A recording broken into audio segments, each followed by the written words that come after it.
Jadi sebelumnya, perkenalkan nama saya Ratu Sukmarupawan, kelas 12 KI2 dari Rombel E. Di sini saya ingin menjelaskan sedikit tentang proses alat penukar ion ganda. Nah, di sini terdapat dua kolom penukar ion. Yang di masing-masing kolomnya itu sudah terdapat gravels atau kerikil yang digunakan untuk penyaring air pembuangan. Nah, untuk sebelah kiri itu ada kolom kation. Untuk proses regenerasinya sendiri itu nanti menggunakan larutan HCl dan H2SO4. Sedangkan yang di sebelah kanan itu ada kolom anion. Untuk proses regenerasinya juga nanti menggunakan larutan NaOH. Nah, resin yang digunakan di kolom kation itu adalah resin COOH dan resin SO2OH, yang dimana nanti akan digunakan salah satunya saja. Sedangkan di kolom anion itu resin yang digunakan adalah resin NH3OH. Jadi pertama itu air yang masih mengandung ion-ion atau yang mengandung mineral atau bisa juga disebut dengan hard water itu akan dilewatkan terlebih dahulu ke kolom kation untuk dihilangkan ion-ion positifnya atau ion yang bermuatan positifnya, yaitu seperti Ca2+ dan Mg2+. Nah, pada reaksi di atas itu di sini menggunakan resin COOH. Jadi resin COOH itu kan merupakan resin kation yang nanti akan direaksikan dengan CaCl2, itu bentuk garam dalam air. Jadi resin COOH itu nanti akan melepaskan H+ karena merupakan resin kation. Maka nanti yang akan ditukarkan dari CaCl2 itu adalah yang muatannya itu positif, yaitu di sini ada Ca. Jadi nanti yang akan terikat oleh resin itu adalah Ca, sehingga Ca itu nanti akan menggantikan H+, dan H+-nya itu akan lepas ke air. Nah, untuk Cl2-nya itu sendiri, itu kan sudah lepas dari Ca, tapi dia tetap ikut ke air karena dia bermuatan negatif. Jadi tidak bisa ditukarkan di kolom penukar ion kation gitu. Tidak bisa ditukarkan di resin kation. Nah, untuk MgSO4 juga sama. Jadi resin COOH ini kan resin kation yang akan direaksikan dengan MgSO4 2. Itu kan. Jadi resin COOH ini nanti akan melepaskan H ke air. Nah, nanti resin ini akan mengikat Mg karena dari MgSO4 2-nya ini yang muatannya positif itu adalah Mg. Jadi yang terikat oleh resin itu Mg. Nah, SO4 2- itu akan ikut ke air karena dia bermuatan negatif. Sama seperti Cl tadi. Jadi RCOH plus CaCl2 itu menjadi RCOO2Ca plus 2H plus Cl-, Ca-nya itu resin, H plus dan Cl- itu ikut ke air. Begitu juga dengan yang MgSO4. RCOOH plus MgSO4 jadi RCOO 2Mg plus 2H plus SO4 2-.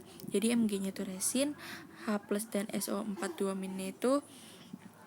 itu ke air.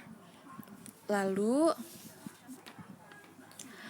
air yang keluar dari kolom kation itu masih mengandung Cl-, H+ dan SO4 2-. Nanti yang akan diumpankan lagi ke kolom anion. Jadi kolom anion itu nanti kan menggunakan resin NH3OH. Nah, sama juga seperti tadi, tapi resin NH3OH ini kan merupakan resin anion. Jadi yang akan dilepaskan nanti ke air itu adalah OH-. Nah, resin NH3-nya ini akan mengikat Cl-. Jadi RNH3Cl- itu resin plus OH- itu akan ke air.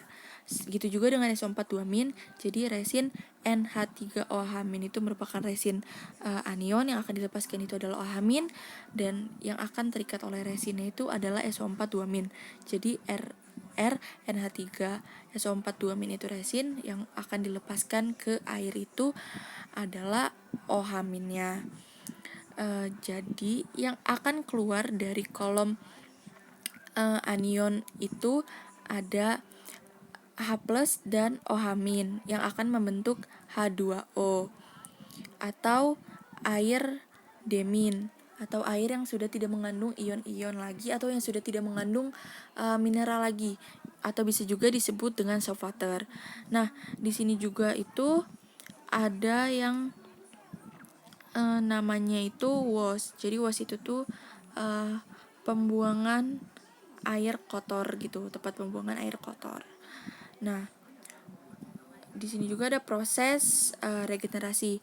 Tapi sebelum memasuki proses regenerasi itu dilakukan dulu proses yang namanya backwash. Jadi backwash itu dimana kan biasanya umumnya itu air itu akan dialirkan dari atas ke bawah, sehingga menimbulkan kotoran pada bagian atas resinnya, yang membuat resin itu menjadi padat akibat tekanan air. Nah, pada proses backwash ini, aliran air itu diubah dari bawah ke atas, sehingga pengotor yang ada di bagian atas itu akan terangkat. Nah, proses backwash ini tuh sangat memudahkan larutan regeneran itu mencapai semua permukaan resin. Biasanya juga air yang digunakan di proses backwash ini adalah air yang bebas mineral.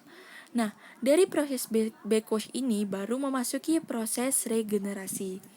Nah, proses regenerasi itu sendiri itu digunakan untuk mengaktifkan kembali resin yang telah jenuh.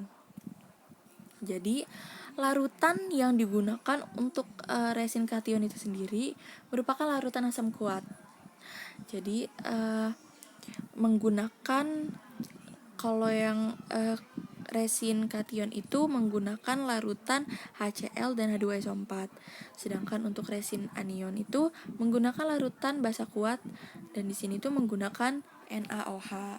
Seperti reaksi di atas itu ada RCOO2Ca plus 2Cl itu akan menjadi RCOOH plus Ca2 plus 2Cl-. Jadi resinnya itu akan kembali seperti semula lagi, yaitu RCOOH. Nah, untuk yang anion juga itu sama, resin NH3Cl- plus NaOH menjadi resin NH3OH- plus Na plus Cl-. Itu resin itu kembali seperti semula lagi, yaitu resin Na3OH-. Nah, akan kembali seperti semula lagi kan. Terus setelah melakukan proses regenerasi itu ada proses lanjutan, yaitu proses rinsing atau pembilas.